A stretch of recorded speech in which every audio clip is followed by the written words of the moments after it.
Hi, so we are live today. Sorry we are a little bit late, but I'm Kate Howe. I'm the co-founder of Postcards for Parents. I'm here with Dr. John Stewart.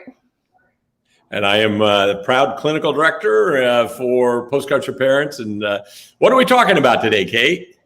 So today we are talking about developing academic self-esteem in our kids. And, there's so much focus in our culture on grades and doing well in school. And I'm sure we'll get into this, but I think some people who kind of feel like that's achievable feel like it's really important and put a lot of emphasis on that. And then it seems like there's also a lot of people who kind of don't put their eggs in that basket. And maybe that is related to the topic of self-esteem, but basically there's I feel like people talk about whether you're smart or not smart, or whether you're a good student or not a good student, but like kind of the feelings behind that and the identity of what could lead to that is much less discussed. So that's what we're going to talk about today. Yeah, well, that sounds like an important topic. So I guess just to kind of, what is academic self-esteem? This should say, how is academic self-esteem different from getting good grades, and why is it important? How would you think about those two things? Yeah, how is academic self-esteem different from getting good grades? I think self-esteem is it's a complex variable, and I think that the idea of tapping our sense of value, our appreciation for ourselves to any particular aspect of competency, of performance, is it's a little risky. The fact is that we have this normal curve for learning and competency in anything that we do, which means we're going to have some people who are going to be, in a culture that really values superlatives and excellence and such. We're going to have some people who are, they're lucky in many, many ways. There are other ways in which being a very good student is not always easy, but they're lucky in many ways because the whole institution of public education, private education, they, spend a lot of time.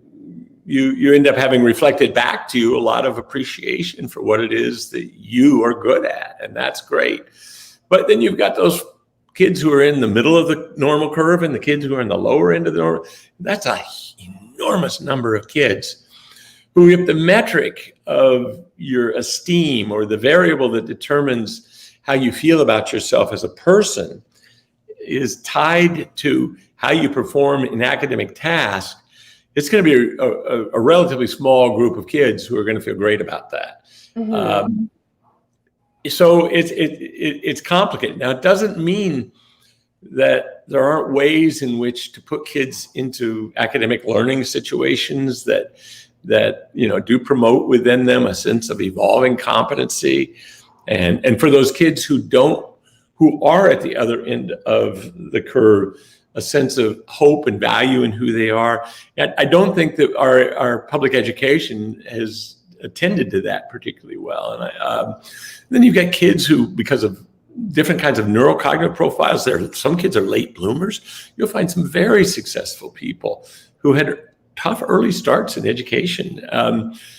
Brains mature at different rates for different people. And so I think that academic self-esteem is complicated for me because I'm not certain that the culture is going to embrace the development of that for a lot of the kids who aren't in that, top third of the learning curve. So I know some things that we can do that can support kids in being excited about being learners. And okay. I think that's a good thing. And I know some things that we can do that can really put a damper on that, and that's bad. So, I think that when parents are able to let their kids teach them things, now that's not just about teaching them what they learned in history today or some trick they learned in math, or it can also be teaching them how to have, Mario Kart go faster around the corners, or there's just such a wonderful opportunity when kids get to have their evolving competencies celebrated by their parents, because so often we as adults, we cast such a big shadow on kids because we're competent at a lot of things, because our brains have matured. We've had all those kinds of opportunities. So I think that, a sense of appreciation for one's own evolving competency, one's ability to learn. You've got some kids who are going to have just spectacular emotional intelligence, and then other and not very good academic intelligence. And so how do we find the places where we get to kind of celebrate and enjoy and reflect back a sense of appreciation for who the child is?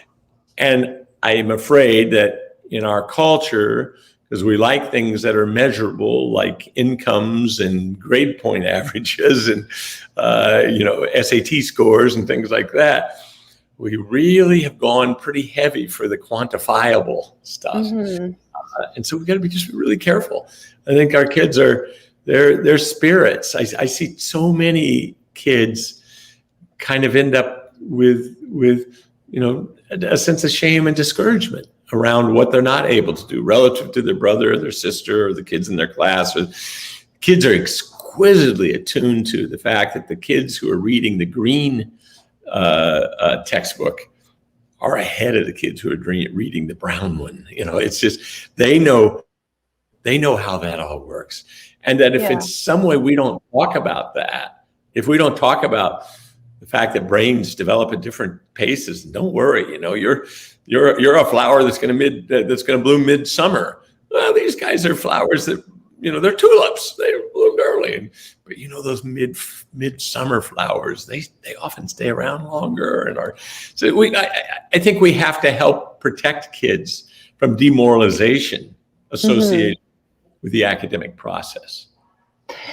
Yeah, I mean that sounds super important, and especially as if as you are saying, a large, the vast majority, kind of in the middle and the bottom of the academic spectrum, aren't going to be getting they might be getting affirmation in some things that they're good at, but not in maybe the most, the superlatives, like you said. I was curious, what you were just saying. How do you suggest messaging about that? Because part of what you don't want to do is pretend like it doesn't exist, right? Or pretend like the right. green and the red book are just the same. Yeah. No, and that is our typical mode of operation. Mm-hmm. I think it is about creating narratives with kids and for kids about things like brains mature at different rates. Some brains grow into being spectacular artists. Other brains grow into being people who build bridges. And boy, what would the world be without beautiful art? And what would the world be without bridges? So I think it's just about helping kids move away from a metric that says, what you have to contribute, how smart you are. How often I hear kids say, well, I'm not very smart. I don't do well in school. I don't. And some of those kids can just razzle and dazzle me with the nature of their observations about life and about themselves, about their family. So I think that, I think it isn't pretending it's not there. It isn't, it is about acknowledging that it's there and being hopeful, lighthearted, and not looking worried. Worry is not something that instills a great deal of hope in kids. Parental worry. So they see us worried and they go, "Oh God, I'm really in trouble. I'm not a spring bloomer. I don't think I'm going to ever be a bloomer. I don't think I'm going to ever make my way to being in the flower." So it isn't easy. And then you'll have families where you have some kids where that academic stuff comes easy and others where it doesn't. You just do everything you can to identify and celebrate the things that as you watch them as a parent, just bring you joy. Just slow down and watch them, and they'll show you all kinds of things. Mm-hmm. So it sounds like it's really about figuring out the kind of talents and skills and passion of each child, and focusing on sort of the beauty of every flower in the field instead of the kind of hierarchy that's measured by schools and by grades. I guess I'm curious also that you talk about this a lot, evolving competencies. So what is good about that, and what is it, and how can parents kind of tap into that a little bit? Yeah. I mean, I think that, the reality is that children come into this world not very competent. They can't take care of themselves. So completely dependent upon us. And that it is our hope that through their experience, and sometimes through our creating, scaffold, or Vygotsky talked about zone of proximal development. Coed had a different term for it, but just those places, just a notch beyond where they develop a competency. It is so fun to watch kids who don't know how to do something, whether it's riding a bike or learning how to divide fractions, to see them come in going, I can't, all the insecurities associated with knowing that you're not very competent at something, and then watching them have this transformation of belief that I know how to do this now and I didn't know how to do it before. So evolving competency is part of what keeps kids trying, because if kids aren't challenged and don't see that they can make it, but if they're challenged like this, all they do is discover incompetency. But if they're under challenged, all they discover is a stagnant state of incompetency. So it's finding that place just above where they are, where you just keep challenging. This is what good teachers are so good at. They have an intuitive, empathic capacity to know where the child is, and then to challenge them just a notch above that. I mean, most of us have had a math or a physics teacher who was brilliant, who had no idea how to understand that we weren't. That we didn't need them to be brilliant. We needed them to understand what we didn't understand, and then help us figure out how to scaffold to the next level. So I think there's just there's a drive within all of us, certainly within kids, for competency. Robert White talked about that years ago. And that when that drive is fulfilled by incremental movement, there's a sense of joy. There's a sense of vitality in kids. Yeah. And when it's not, there's a sense of discouragement. And that's when you're talking about dealing with kids who have little different learning profiles, have a little tougher time learning to read or math or whatever the area is, and they do not have a sense that it's coming, that it's evolving. Both a narrative that says, brain's mature, you had to give your brain a little more time, it's going to get this, as well as, oh my goodness, I couldn't do that yesterday, I can do it today. If we don't give those kids in particular that kind of support, we're promoting a child who's likely to be pretty discouraged, and discouragement never helps move up. The learning curve always entails failure before mastery. And the fact is that if you don't have enough success at this lower level, you will give up and you won't discover mastery. As a matter of fact, you'll stop, sometimes referred to as a secondary disability for kids with learning disabilities, that they become so discouraged that they stop trying. And then stop trying, that actually amplifies their disability and misses the window that's going to be available to them once their brains matured a little more. So that also sounds like the same concept of learned helplessness. Is that similar? No, so I think it's sort of like pessimism, or you've had too few successes and too many disappointments, and then you stop trying. That sounds absolutely. And would you say that this sense, like the feeling of evolving competency, of like, oh, I can read a more complicated book than I could before, or division was confusing me, but I just got that test all right. Does the joy from that is that more present and kind of more real than the kind of absolute, oh, but I'm not the top one of my class is even further, or there's still so far to go, in school? Yeah, that's a good question. I think that there's nothing completely mitigates the recognition that you are not in the chosen. You're not the ones who this comes easy for. But with the sense of incremental growth, what you preserve is hope. And I'll tell you, it is hope that is the elixir that allows you to move through that. And so I think as parents, when we're watching kids struggle, hope is the thing that we want to communicate. And hope is not expressed in our worry. About a youngster, and we've got him with 10 different tutors and all of that, and that's not expressed in that. Hope is in playfulness.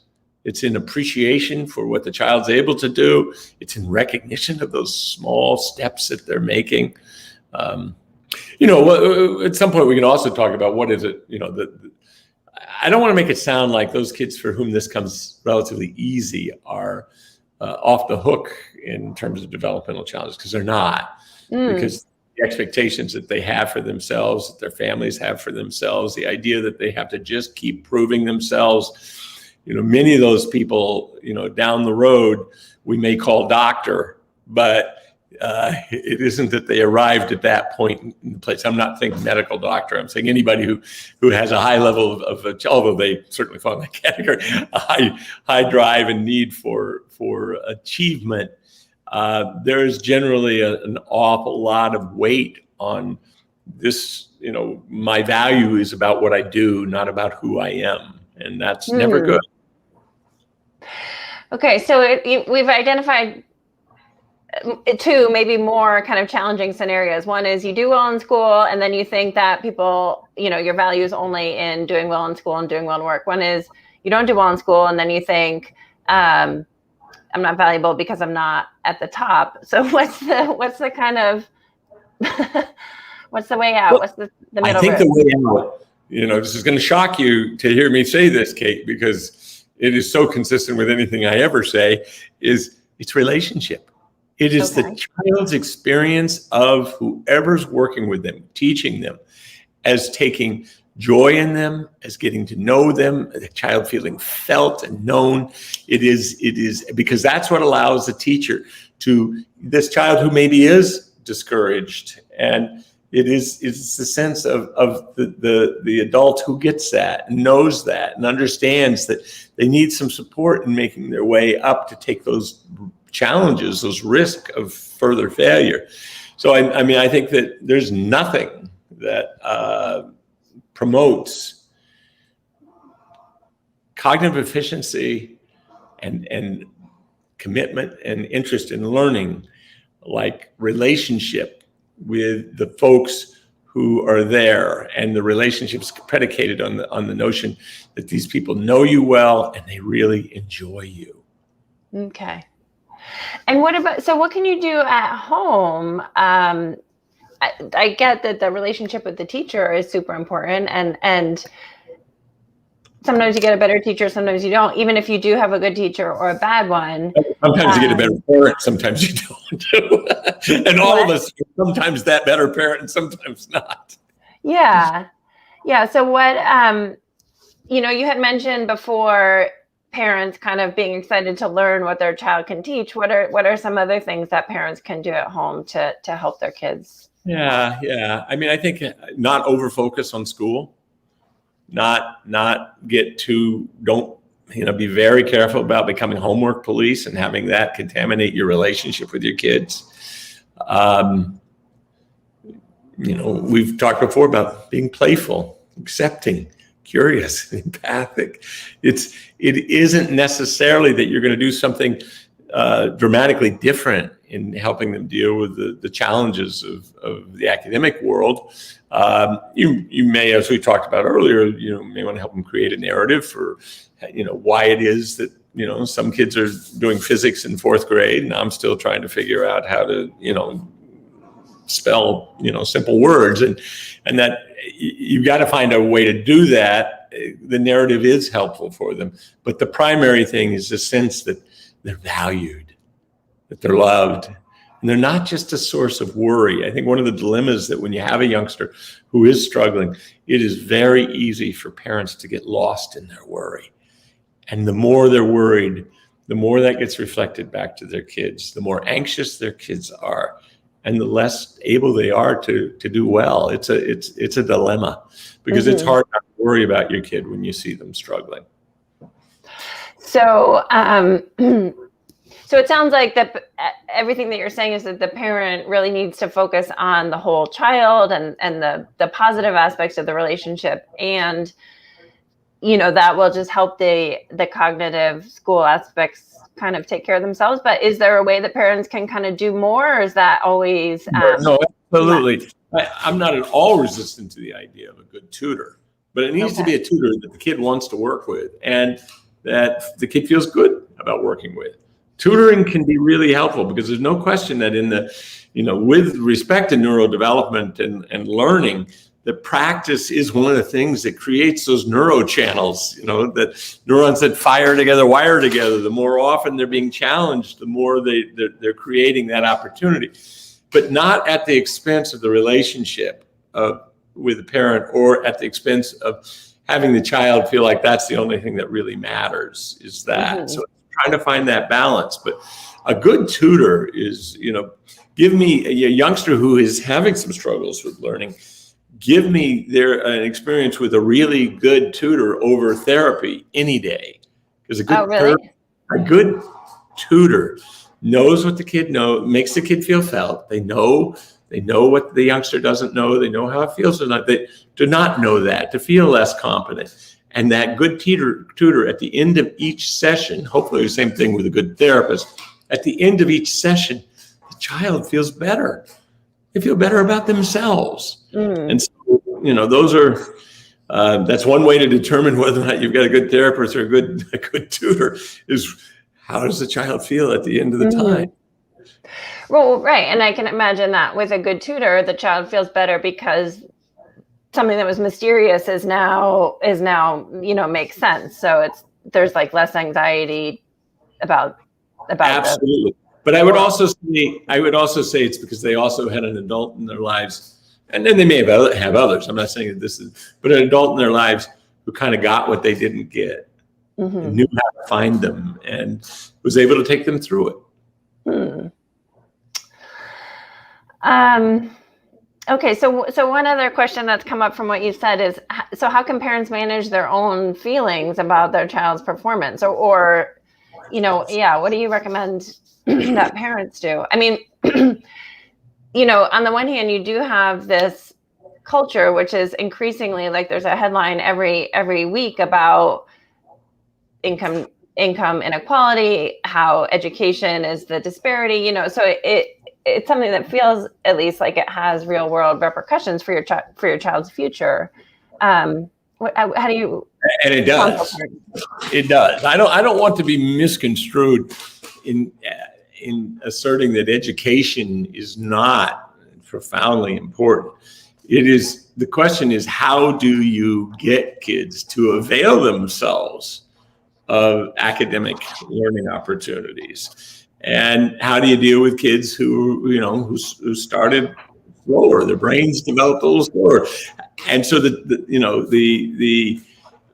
as a parent, to watch your kids struggle is one of the hardest things to do. And to this idea of not letting yourself look too worried. Well, you're going to fake it. That's what you're going to pretend, and you're going to look for every opportunity you can. You're going to focus in a conscious way on the things about your kid that just give you a kick, that you love, that you see it about them. And it may be the way that they take care of their stuffed animal. It may be the way that they love their cat. It may be the way that they walk carefully, when they know their mom's sleeping tonight. It's just thousands of little things that our kids do in a day-to-day basis that provide an opportunity to say, I know that about you, and I really value it. So I think it's about filling them up, and then also knowing that when they're discouraged about school, that you feel it with them a little bit.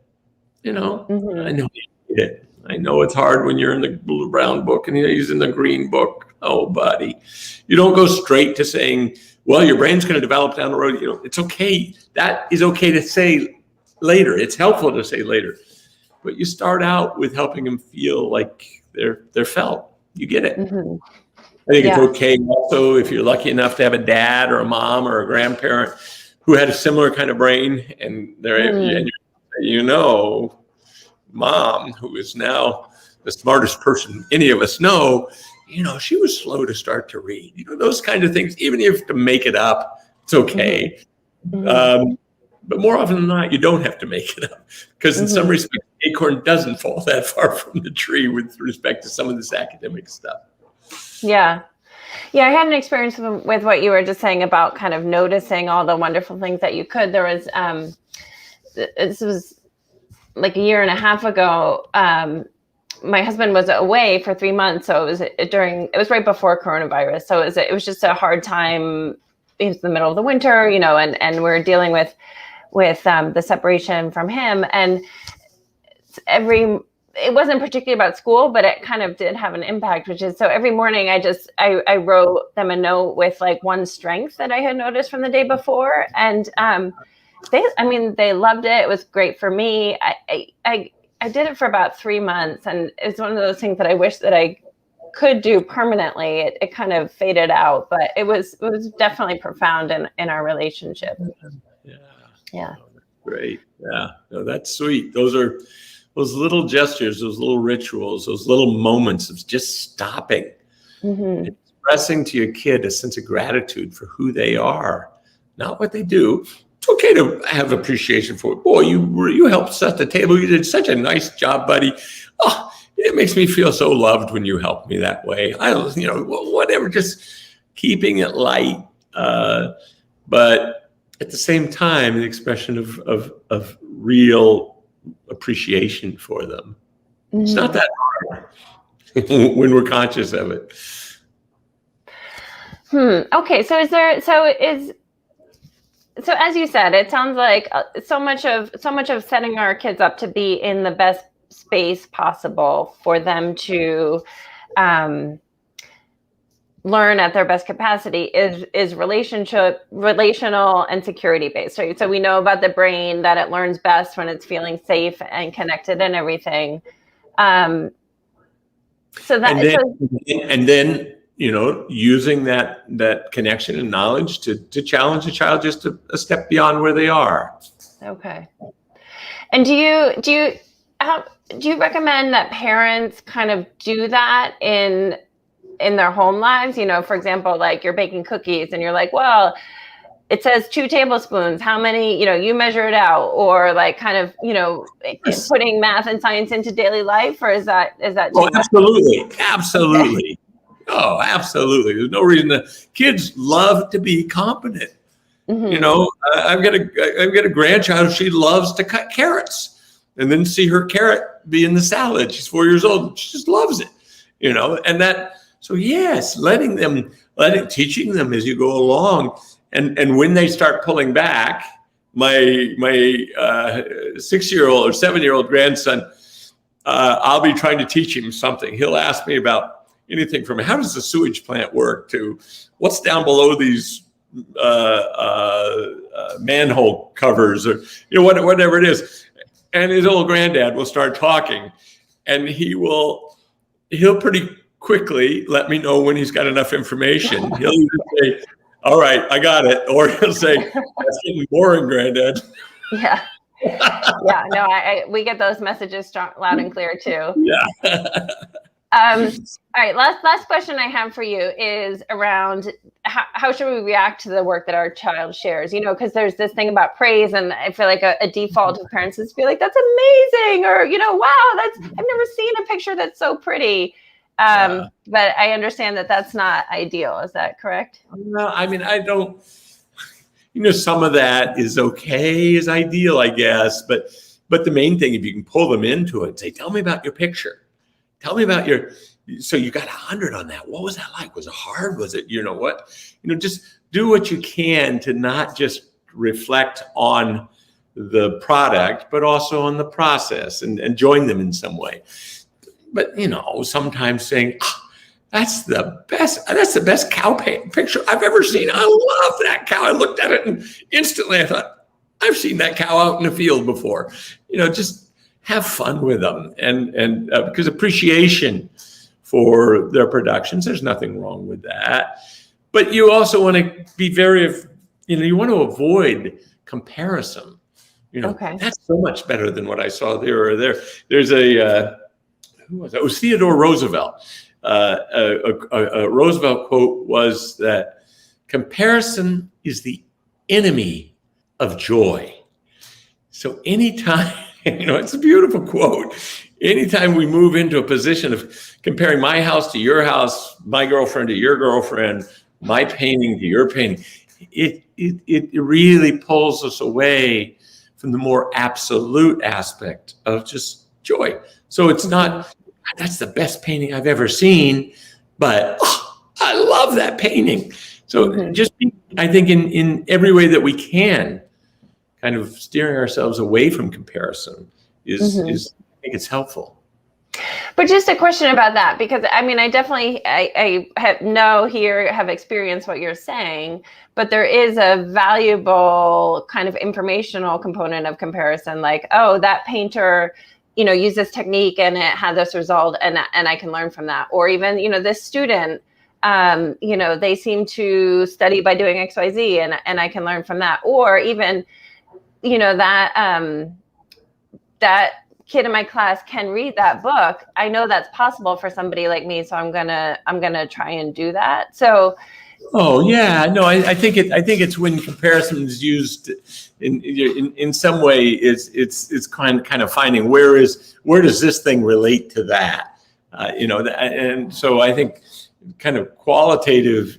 I compare. Oh, he did that in oil paint. He did that in watercolors. I wonder how that's similar. Yeah, absolutely. Comparison is a part of our brains trying to figure out how the world works. So it is comparison in terms of the value of something. Value judgment. Yeah. That I think was what Roosevelt was talking about. All right. Well, too bad we can't ask him. Any other bits that we haven't touched on? What's that? He was a character. He was, yeah. I'm not a Roosevelt expert, but I read part of a biography. He was just hilarious. He was a madman, but very creative and successful, obviously. Nuggets of wisdom as well for parenting. Any other things that we haven't touched on that would be helpful for parents in terms of helping their kids kind of feel good in school so they do their best? Well, I think one of the dilemmas, I talked a lot about relationship, and then you have that brings us to the question of the child's relationship with their teacher.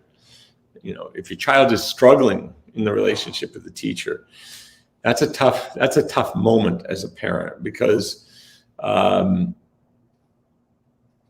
you're not always going to find receptivity on the part of the youngsters. Some will be wonderfully receptive, but finding out when do you talk about that and when do you not? That's tricky territory. And I would almost always suggest, if you really got a concern about that, maybe talking to one of the administrators, if there's one there that seems to be pretty kid oriented, and say, look, I don't want to go to Jimmy's teacher and say that he doesn't think she likes him, but he doesn't. And how, what do you suggest? What's the best way for us to go forward with this? Because lots of times teachers aren't aware of it and they can do something about it. They can ask the youngster to help them with some stuff, but that relationship is important. And in many respects, I think we as parents feel like we're supposed to be hands off on it. And, sometimes it just can't be, because it's just too important. Interesting.